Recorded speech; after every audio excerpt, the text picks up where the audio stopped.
Hey people, it's Kola talking, and it's another reading. This is Milton, Paradise Lost.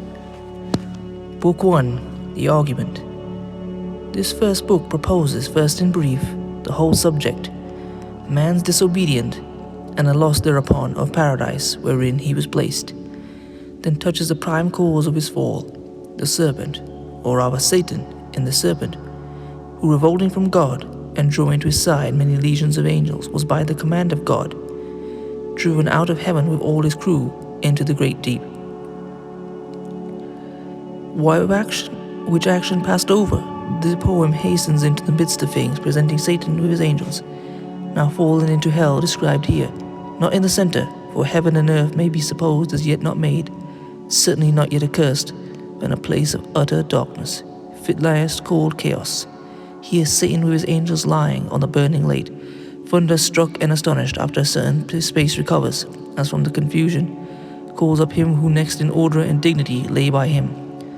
They confer of their miserable fall. Satan awakens all his legions who lay till then in the same manner confounded. They rise, their number array of battle, their chief leaders named according to the idols known afterwards in Canaan and the countries adjoining. To these Satan directs his speech, comforts them with hope yet of regaining heaven, but tells them lastly of a new world and a new kind of creature to be created, according to an ancient prophecy or report in heaven. For that angels were long before this visible creation was the opinion of many ancient fathers. To find out the truth of this prophecy, and what to determine thereupon, he refers to a full council.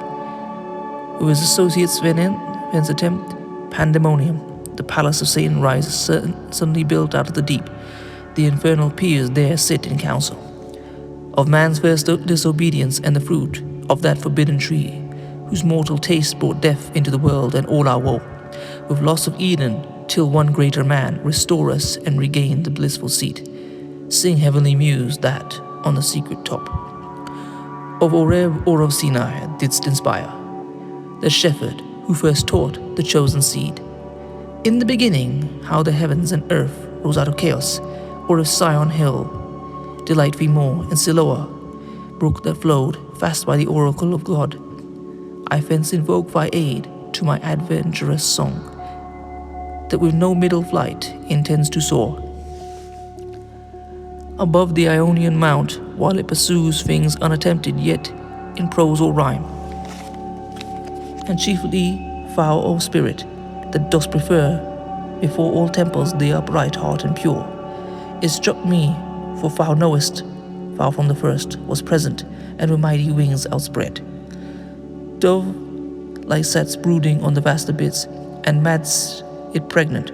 What in me is dark, illumine what is low, raise and support, that to the height of this great argument I may assert eternal providence, and justify the ways of God to men. Say first, for heaven hides nothing from thy view, nor the deep tract of hell. Say first what cause moved our grandparents in that happy state, favored of heaven so highly, to fall off from their creator and transgress his will, for one restraint, lords of the world besides, who first seduced them to that foul revolt.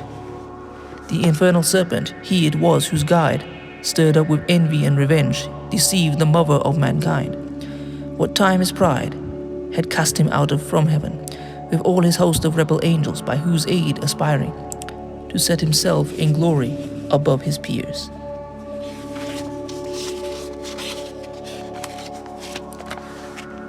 He trusted to have equaled the Most High, if he opposed, and with ambitious aim against the throne and monarchy of God, raised impious war in heaven and battle proud with vain attempt, him the almighty power hurled headlong flaming from the ethereal sky, with hideous ruin in combustion down, to bottomless perdition there to dwell, and adamantine chains and penal fire, who durst defy the omnipotent to arms. 9 times the space that measures day and night to mortal men, he with his horrid crew lay vanquished, rolling in the fiery gulf.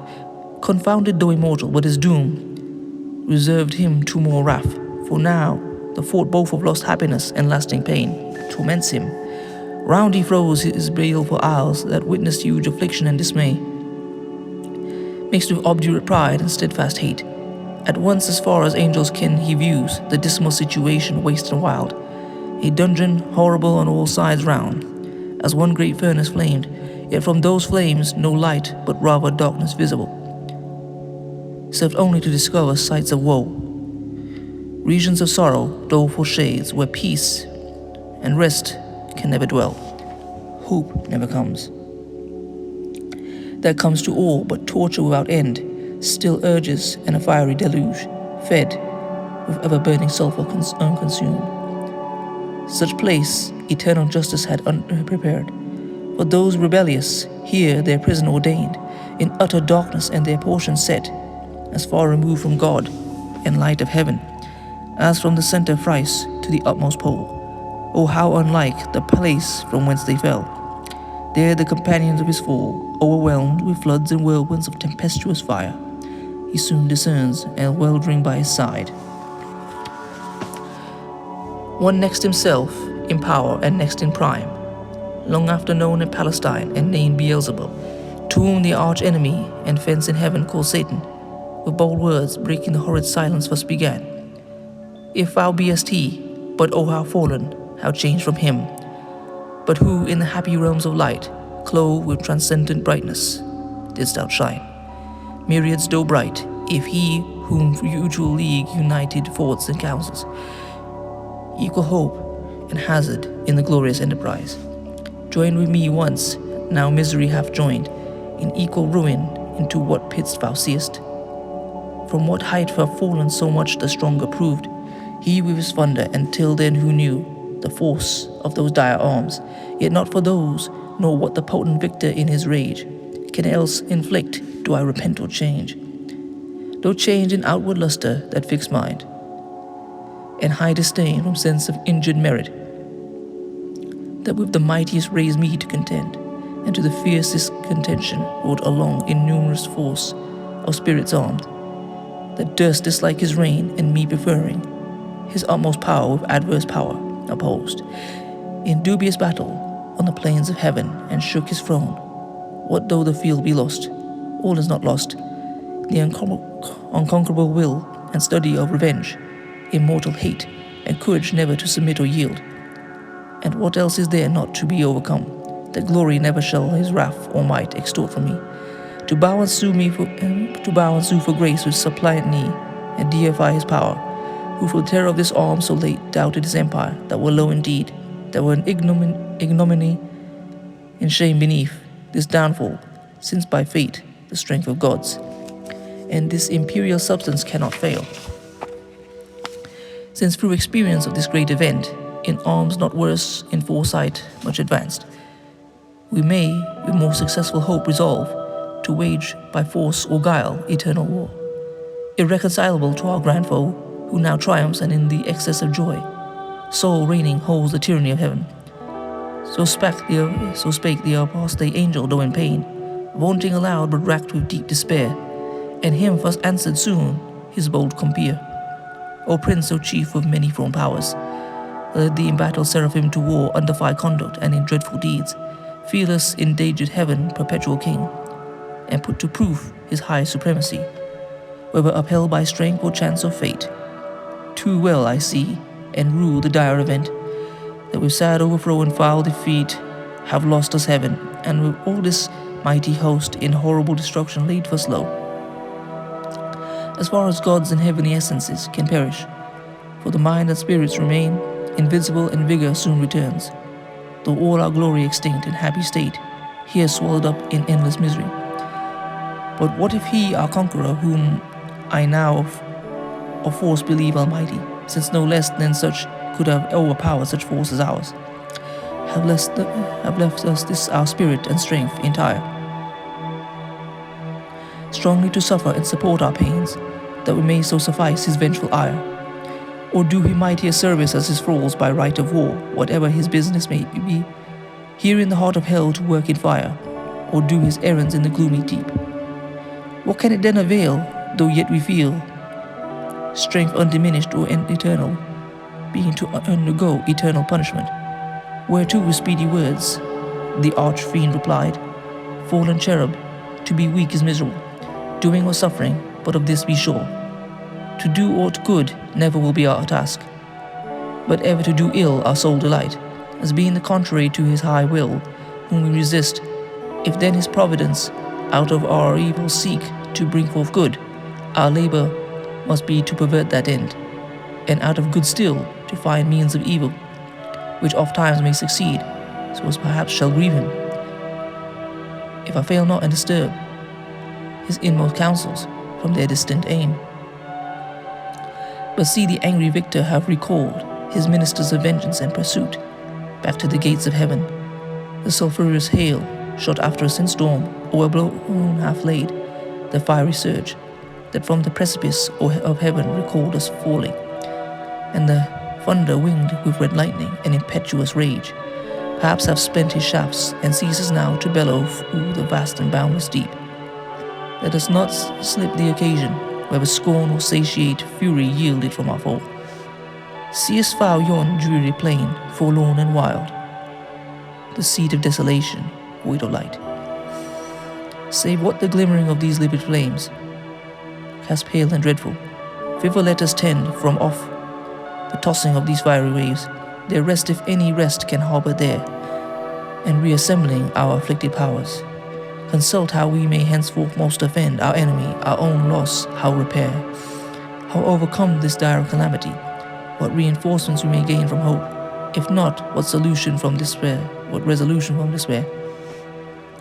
First Satan talking to his nearest mate with head uplift above the wave and eyes that sparkling blaze, his other parts beside, prone of the flood, extended long in range, lay floating many a rood, in bulk as huge, as whom the fables name of monstrous size, Titanian or earth-born that warred on Jove, Briareos or Typhon, whom the dead by ancient Tarsus held, or that sea-beast Leviathan, which God of all his works created hugest that swim through the ocean stream, him haply slumbering on the Norway foam, the pilot of some small night-floundered skiff, deeming some island oft as seamen tell, with fixed anchor on his scaly ride, moors by his side under the lee, while night invests the sea and wished morn delays. So stretched out huge in length the arch-fiend lay, chained on the burning late, nor ever fence had risen nor his head, but that the will and high permission of all ruling heaven left him at large to his own dark designs, that with reiterated crimes he might heap on himself damnation, while he sought evil to others and enraged might see how all his malice served but to bring forth infinite goodness, grace and mercy shown. On man by him seduced, but on himself trouble, confusion, wrath, and vengeance poured. For fright uproars, forthwith upright he rears from off the pool, his mighty stature on each hand the flames, driven backward, sloped their pointy spires and rolled. In billows leave he foul midst a horrible veil, and with expanded wings he steers his flight, aloft incumbent on the dusky air, that left unusual weight till on dry land he lights, if it were land that ever burned, was solid as a lake with liquid fire, and such appeared in hue as when the force of subterranean wind transports a hill, torn from Pelorus or the shattered side of thundering Etna, whose combustible and fueled entrails fence conceiving fire.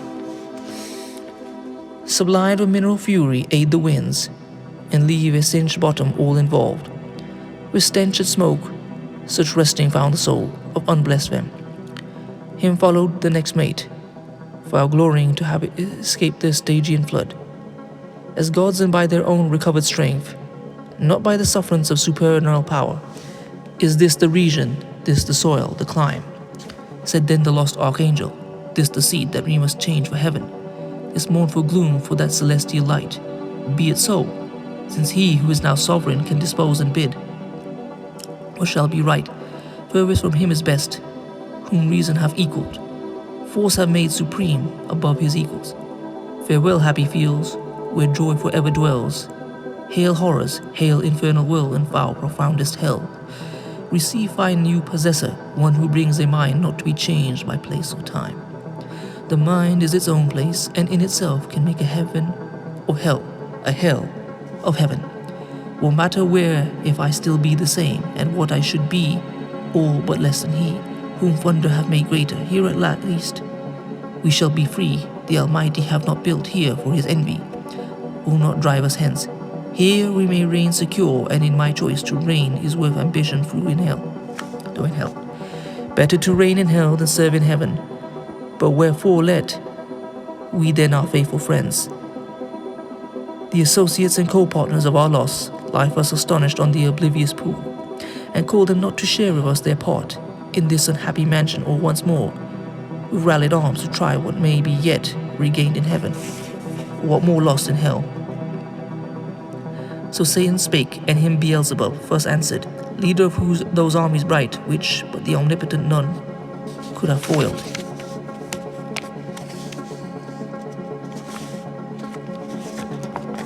If once they hear that voice, their liveliest pledge, a hope in fears and danger, heard so oft, in worst extremes and on the perilous edge of battle when it raged in all assaults, their surest signal they will soon resume, new courage and revive. Though now they lie, groveling and prostrate on yon lake of fire, as we erewhile astounded and amazed. No wonder fallen such a pernicious height of. He scarce had ceased when the superior fiend was moving towards the shore.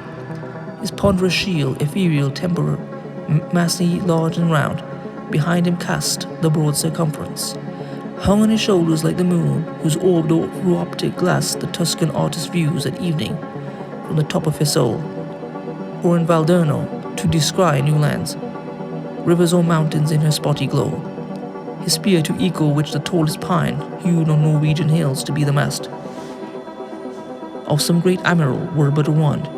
He walked wished to support uneasy steps over the burning mall, not like those steps on heaven's azure and the torrid clime smote on him sore besides, vaulted with fire. Natheless he so endured till on the beach of that inflamed sea he stood and called his legions in angel forms who lay entranced, figures autumnal leaves that strode the blocks in Vallombrosa, where through Etrurian shades, high overarched, embowered or scattered sedge. Afloat, when with fierce winds Orion armed, have vexed the Red Sea coast, whose wave overthrew Bosarus and his Memphian chivalry, while with perfidious hatred they pursued the sojourners of Goshen, who beheld from the safe shore their floating carcasses and broken chariot wheels, so thick bestrown, abject and lost lay these, covering the flood, under amazement of the hideous change. Well, I hope you've enjoyed this. This is another reading with Kola. Please comment, rate, and share, and subscribe, and we'll begin again soon on the next part. Peace.